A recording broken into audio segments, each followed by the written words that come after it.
Sessions recuses himself, but Trump said he didn't need to. Sessions was listening to his lawyers. What about accusations of perjury that you may see there? Back to the Russia. Well, I think, well, first, I mean, lawyers can talk about this, but first, the idea of perjury is a very difficult thing to prove anyway, because you have to prove that he had the intent of doing that, and so I think that's difficult. I think this is just another example of Donald Trump's behavior, which is basically to assert these allegations. He did it with voters. He said 3 million illegals voted in the election, and that's why Hillary Clinton won. And then when you went back to talk to all his people, they were like, I don't know what he's talking about, but we ought to look into it. The same thing he's doing here in this. I think what this is fundamentally going to do, this reminds me actually of Watergate, of what happened in Watergate. And if you remember what happened in... Pretty strong term to put out there. I think it reminds me in this way is, Watergate, the break-in happened in June of 1972.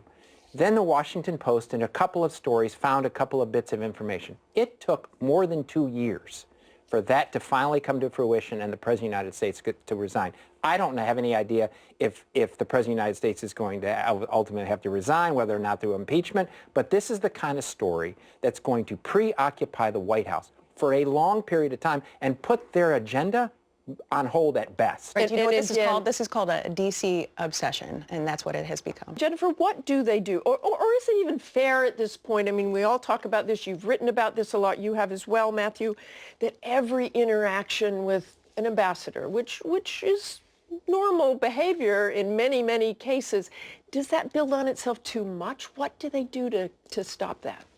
Well, listen, I think what they're going to start doing right now, from talking to some of the aides, they're going to shift all the focus back onto governing. On Monday, they're going to start talking about that executive order on refugees. They're going to really start pushing the infrastructure plan again.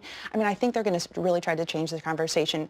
President Trump is very serious about that infrastructure plan. He's been pulling his cabinet members together into planning sessions on this. They're going to try to really fight hard on Obamacare. It sounds like they realize that if they're going to pull the trigger on this, they have to do it very soon, and if the conservatives in the House are going to go along with it, it's going to have to be Trump that rolls them, because they're not necessarily going to go along with a moderate bill.